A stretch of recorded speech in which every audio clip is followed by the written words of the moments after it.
എല്ലാവർക്കും നമസ്കാരം. ഇന്നത്തെ വീഡിയോയിൽ നമ്മൾ ഇംഗ്ലീഷ് ഗ്രാമറിലെ ടെൻസിന്റെ പോർഷൻ ആണ് ഡിസ്കസ് ചെയ്യാൻ പോകുന്നത്. അപ്പം ടെൻസ് നമുക്ക് എല്ലാവർക്കും അറിയാം, എത്രയാണ്? 3 ടെൻസ് ആണ് നമുക്ക് പഠിക്കാനുള്ളത്. ഏതൊക്കെയാണ്? പ്രസന്റ്, പാസ്റ്റ് ആൻഡ് ഫ്യൂച്ചർ, അല്ലേ?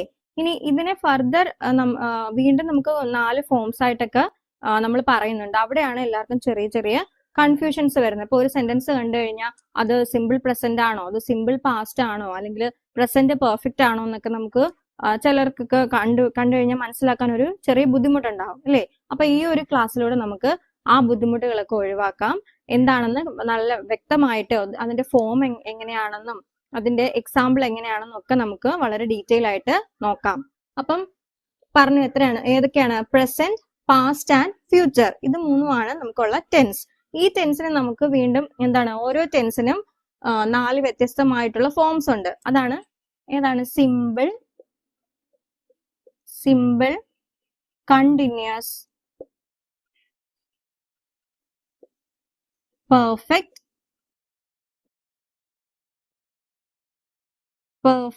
continuous.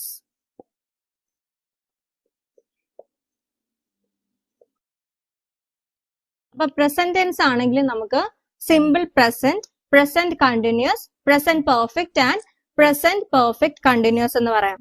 പാസ്റ്റ് ടെൻസിന്റെ കേസിലാണെങ്കിൽ simple past, past continuous, past perfect and past perfect continuous എന്ന് പറയാം. അതുപോലെ തന്നെ നമുക്ക് ഫ്യൂച്ചർ ടെൻസിനും ഇതുപോലെ ഈ 4 ഡിസ്റ്റിങ്ക്റ്റ് ഫോംസ് ഉണ്ട്. അപ്പൊ നമുക്ക് ഇന്നത്തെ വീഡിയോയിൽ പ്രസന്റ് ടെൻസിന്റെ ഈ 4 ഫോംസിൽ വരുന്ന എക്സാമ്പിൾ എങ്ങനെയാണെന്നും ഇതിന്റെയൊക്കെ ഫോം എങ്ങനെയാണെന്നും ഡിസ്കസ് ചെയ്യാം. അപ്പൊ പ്രസന്റ് ടെൻസിൽ ഫസ്റ്റ് വരുന്ന ഏതാണ്? സിമ്പിൾ പ്രസന്റിന്റെ ഫോം എങ്ങനെയാണ്? Subject plus V1 or S or ES. നമ്മൾ വേർബിന്റെ ക്ലാസ്സിൽ പറഞ്ഞാണ് V1 എന്താണെന്ന്. വേർബിന്റെ 3 ഫോംസ് ഉണ്ട്, V1, V2 ആൻഡ് V3. അതിൽ ഈ V1 ആണ് അതിന്റെ ബേസ് ഫോം. വേർബിന്റെ ബേസ് ഫോം ആണ് V1. ഈ V1 ഫോമില് എന്താണ്, എല്ലാ വേർബും പ്ലൂറൽ ആണെന്നൊക്കെ നമ്മൾ അന്ന് പറഞ്ഞതാണ്. സബ്ജക്ട് വേർബ് എഗ്രിമെന്റ് ഒക്കെ ഡിസ്കസ് ചെയ്തായിരുന്നു. അതിനെ ബേസ് ചെയ്തിട്ടാണ് ഈ S or ES നമ്മൾ ഇവിടെ എഴുതിയിരിക്കുന്നത്. അപ്പം S or ES ചേർത്ത് എഴുതുന്ന സബ്ജക്ട് ഏതൊക്കെയായിരിക്കും? സിംഗുലർ സബ്ജക്ട് ആയിരിക്കും, അല്ലെ? സിംഗുലർ സബ്ജക്റ്റിന്റെ കൂടെ നമുക്ക് ഒരിക്കലും V1ന്റെ ഡയറക്റ്റ് ആയിട്ട് എടുത്ത് എഴുതാൻ പറ്റത്തില്ല. സിംഗുലർ സബ്ജക്റ്റിന്റെ കൂടെ സിംഗുലർ വേർബ് തന്നെ വരണം. അതുകൊണ്ട് നമ്മൾ V1ന്റെ കൂടെ എന്ത് ആഡ് ചെയ്യും? S or ES ആഡ് ചെയ്യും. അപ്പം S or ES ആഡ് ചെയ്ത് എഴുതുന്ന സബ്ജക്ട് ഏതൊക്കെയായിരിക്കും? ഹി, ഷീ ആൻഡ് ഇറ്റ്, അല്ലെ? ഈ 3 സിംഗുലർ സബ്ജക്റ്റിന്റെ കൂടെ നമുക്ക് S or ES ആയിരിക്കും നമ്മൾ ആഡ് ചെയ്ത് എഴുതുന്ന വേർബിന്റെ കൂടെ. അപ്പം ചിലർക്ക് സംശയം വരും, ഐയും യു ഒക്കെ ആകുമ്പോൾ എങ്ങനെയാണ്? ഐയും യു ഒക്കെ സിംഗുലർ സബ്ജക്റ്റ് ആയിട്ടാണ്. സിംഗുലർ സബ്ജക്റ്റ് ആണെങ്കിൽ ഒരാളല്ലേ ഉള്ളൂ, ഐ ഞാൻ ഒരാളല്ലേ ഉള്ളൂ. പക്ഷെ എന്നാലും നമ്മൾ എന്താണ്, V1ന്റെ കൂടെ അത് എഴുതൂ. അപ്പം V1 എഴുതുന്ന ഏതൊക്കെയാണ്? I, you, we and they. I, you, we and they, ഇതെല്ലാം V1ന്റെ കൂടെയാണ് നമ്മൾ എഴുതുന്നത്. അപ്പം എക്സാമ്പിൾ നോക്കാം. അപ്പം ഈ പ്രസന്റ് ടെൻസിന്റെ എല്ലാ എക്സാമ്പിളിലും നമ്മൾ ഒറ്റ വേർബ്, റൈറ്റ് എന്ന് പറഞ്ഞ വേർബ് എടുത്തിട്ടാണ് എക്സാമ്പിൾസ് നോക്കുന്നത്. അപ്പൊ കുറച്ചും കൂടി വ്യക്തമായിട്ട് മനസ്സിലാവും. അപ്പം ഇതിന്റെ എക്സാമ്പിൾ നോക്കാം. Subject plus V1. അപ്പം എന്താണ്, S or ES. ആദ്യത്തെ ഈ സിംഗുലർ സബ്ജക്ട് വെച്ചിട്ടുള്ള എക്സാമ്പിൾ നമുക്ക് നോക്കാം. ഞാൻ പറഞ്ഞു വേർബ് റൈറ്റ് ആണ് നമ്മൾ എടുക്കുന്നത്. അപ്പം സബ്ജക്ട് സിംഗുലർ ആണ്, ഹി. അപ്പം റൈറ്റ് നമുക്ക് V1 അത് കണക്ക് എഴുതാൻ പറ്റത്തില്ല. S or ES ആഡ് ചെയ്തിട്ടാണ് നമ്മൾ എഴുതുന്നത്. അപ്പൊ എങ്ങനെ എഴുതും? ഹി റൈറ്റ്സ് എ ലെറ്റർ, അല്ലേ? അപ്പം ഷീ ആണെങ്കിൽ എങ്ങനെ എഴുതും? She writes a letter. It ഇവിടെ വേണ്ട. ദെൻ ഐ, യു, വി ഇത് ചേർത്തായിട്ടാണെങ്കിൽ എങ്ങനെ എഴുതും? ഐ റൈറ്റ്, അല്ലേ? ഐയോ യുവോ വിയോ ആണെങ്കിൽ നമുക്ക് ഡയറക്റ്റ് V1 തന്നെ എഴുതാം. അപ്പം ഐ റൈറ്റ് എ ലെറ്റർ, അല്ലെങ്കിൽ യു റൈറ്റ് എ ലെറ്റർ, അല്ലെങ്കിൽ വി റൈറ്റ് എ ലെറ്റർ. അപ്പൊ ഇതാണ് സിമ്പിൾ പ്രസന്റിന്റെ ഫോം. സബ്ജക്ട് പ്ലസ് V1 അല്ലെങ്കിൽ S or ES. അപ്പൊ S or ES ആഡ് ചെയ്യുന്നത് ഏത് സബ്ജക്റ്റിന്റെ കൂടെയാണെന്ന് പറഞ്ഞു? സിംഗുലർ സബ്ജക്റ്റിന്റെ കൂടെയാണ്. അതുപോലെ എന്താണ്, ഐ, യു, വി, ദേ ഇതിന്റെ കൂടെ എല്ലാം നമ്മൾ V1 ഡയറക്റ്റ് യൂസ് ചെയ്യത്തേ ഉള്ളൂ. അപ്പൊ എക്സാമ്പിൾസ് പറഞ്ഞു. He writes a letter, I write a letter അല്ലെങ്കിൽ we write a letter, they write a letter, she writes a letter. അപ്പം റൈറ്റും റൈറ്റ്സും തമ്മിലുള്ള ഡിഫറൻസ് മനസ്സിലായല്ലോ. ഇനി എന്താണ്, ഇനി നമുക്ക് സെക്കൻഡ്, ഇപ്പൊ ഫസ്റ്റ് ആണ് സിമ്പിൾ പ്രസന്റ്. ഇനി അടുത്ത പ്രസന്റ് ടെൻസിന്റെ തന്നെ അടുത്ത ഫോം നോക്കാം. എന്താണ് പ്രസന്റ് കണ്ടിന്യൂസ്. അപ്പൊ പ്രസന്റ് കണ്ടിന്യൂസിന്റെ ഫോം എന്താണ്? Subject plus is, am, are plus verb plus ING. Continuous എന്ന് കണ്ടു കഴിഞ്ഞാൽ എന്താണ്, അവിടെ എപ്പോഴും വെർബിന്റെ ING ഫോം ആയിരിക്കും നമ്മൾ യൂസ് ചെയ്യുന്നത്. അപ്പം പ്രസന്റ് കണ്ടിന്യൂസ് ആവുമ്പോ is, am, are plus verb plus ING. ഇനി ഈസും ആമും ആറും ഒക്കെ ഏത് സബ്ജക്റ്റിന്റെ കൂടെയാണ് യൂസ് ചെയ്യുന്നത് നമുക്കറിയാലോ അല്ലേ? ഈസ് ആണെങ്കിൽ ഹി, ഷീ, ഇറ്റ് അല്ലേ? ആം എപ്പോഴും ഏതിന്റെ കൂടെ യൂസ് ചെയ്യൂ? ഐ അല്ലേ? ബാക്കിയുള്ളത് ആർ. അപ്പം ഇവിടെ എക്സാമ്പിൾ നമുക്ക് നോക്കാം. നേരത്തെ പറഞ്ഞു റൈറ്റ് എന്ന് പറഞ്ഞ വേർബിന്റെ വെച്ചിട്ടാണ് നമ്മൾ എല്ലാത്തിനും എക്സാമ്പിൾ എഴുതുന്നത്. അപ്പൊ ഇതാണെങ്കിൽ എങ്ങനെ എഴുതും? ഹി ഈസ് അല്ലേ? ഹീയുടെ കൂടെ ഇതിന്റെ എല്ലാം കൂടെ ഈസ് ആണ് വരുന്നത്. ഐ ആം, ബാക്കി ദേ ആർ, വി ആർ അല്ലെ, യു ആർ, അതെല്ലാം ആറ്.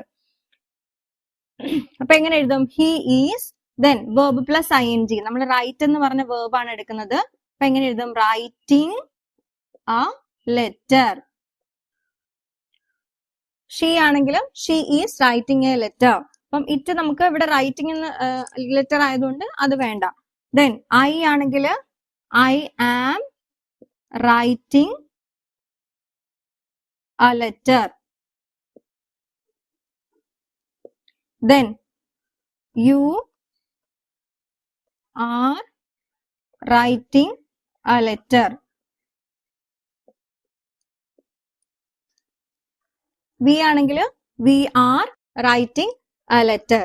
അപ്പം പ്രസന്റ് കണ്ടിന്യൂസ് ക്ലിയർ ആയല്ലോ. പ്രസന്റ് കണ്ടിന്യൂസിന്റെ ഫോം ആണ് subject plus is, am, are plus verb plus ING. Is, am, are plus verb plus ING. Continuous ആണെങ്കിൽ നമ്മൾ എപ്പോഴും വെർബിന്റെ ING ഫോമേ യൂസ് ചെയ്യൂ. Then examples. ഇത്രയും ക്ലിയർ ആയല്ലോ.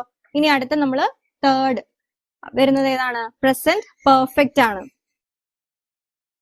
അപ്പൊ third one present perfect. Present പെർഫെക്റ്റിന്റെ ഫോം നോക്കാം. Subject plus has or have plus V3. പെർഫെക്റ്റിന്റെ കൂടെ എപ്പോഴും വെർബിന്റെ തേർഡ് ഫോം പാസ്റ്റ് പാർട്ടിസിപ്പിളെ വരത്തുള്ളൂ. പിന്നെ പ്രസന്റ് ആണോ പാസ്റ്റ് ആണോ എന്നൊക്കെ നമ്മൾ ഡിസൈഡ് ചെയ്യുന്നത് ഈ ഫ്രണ്ടിലുള്ള ഹാസും ഹാവും ഓക്സിലറി വെർബിനെ നോക്കിയിട്ടാണ്. അപ്പം പ്രസന്റ് പെർഫെക്റ്റ് ആവുമ്പോ എങ്ങനെയാണ്? Subject plus has or have plus V3. ഇനി ഹാസ് സിംഗുലർ ആണ് അല്ലെ? സിംഗുലർ ആണ്. അപ്പൊ സിംഗുലർ സബ്ജക്റ്റിന്റെ കൂടെയാണ് നമ്മൾ ഹാസ് യൂസ് ചെയ്യുന്നത്. പ്ലൂറൽ സബ്ജക്റ്റിന്റെ കൂടെ ഹാവ് യൂസ് ചെയ്യും. Then V3. എക്സാമ്പിൾസ് നോക്കാം. ഹി ഹാസ്, സിംഗുലർ സബ്ജക്റ്റ് ആണ്, അപ്പൊ ഹാസ്. ഇനി നമ്മൾ റൈറ്റ് എന്ന് പറഞ്ഞ വേർബ് ആണ് യൂസ് ചെയ്യുന്നത്. റൈറ്റിന്റെ V3 എന്താണ്? Written. He has written. Write, wrote, written ആണ് അല്ലെ? He has written a letter. ഇനി ദേ ആണെങ്കിൽ എങ്ങനെ എഴുതും? They have written a letter അല്ലേ? ഷീ ആയിരുന്നെങ്കിൽ she has written a letter. അപ്പം പ്രസന്റ് പെർഫെക്റ്റിന്റെ form subject plus has or have plus V3. Subject plus has or have plus V3. അതിന്റെ examples. Clear ആയല്ലോ. ഇനി പ്രസന്റ് ടെൻസിന്റെ ഒരു ഫോമും കൂടെ നമുക്ക് പഠിക്കാനുള്ളൂ. ഏതാണ്? Present perfect continuous. അപ്പം നാലാമത്തത് present perfect continuous. Present perfect കണ്ടിന്യൂസിന്റെ ഫോം വരുന്നത് subject plus has or have plus being plus നമ്മൾ കണ്ടിന്യൂസിന്റെ കാര്യം നേരത്തെ പറഞ്ഞു. കണ്ടിന്യൂസിന്റെ കൂടെ എപ്പോഴും വെർബിന്റെ ING ഫോം ആയിരിക്കും നമ്മൾ എഴുതുന്നത്. അപ്പം subject plus has or have plus ഇവിടെ ഒരു അഡീഷണൽ ഒരു കാര്യം കൂടെ വന്ന് being plus verb plus ING. ഇനി എക്സാമ്പിൾ നോക്കാം. ഷീ സിംഗുലർ സബ്ജക്റ്റ് ആണ്, അപ്പൊ നമ്മൾ ഹാസ് ആണ് എഴുതുന്നത്. She has been then ING form of the verb. നമ്മൾ റൈറ്റ് ആണ് എടുത്തിരിക്കുന്ന വേർബ്. അപ്പൊ എങ്ങനെ എഴുതും? She has been writing a letter. അല്ലേ? ദേ ആയിരുന്നെങ്കിൽ they have been writing a letter. അല്ലേ? ക്ലിയർ ആയല്ലോ? അപ്പൊ പ്രസന്റ് പെർഫെക്റ്റ് കണ്ടിന്യൂസിന്റെ ഫോം പറഞ്ഞു. Subject plus has or have, been plus ING form of the verb. അതിന്റെ എക്സാമ്പിൾസ് നമ്മൾ കണ്ടു.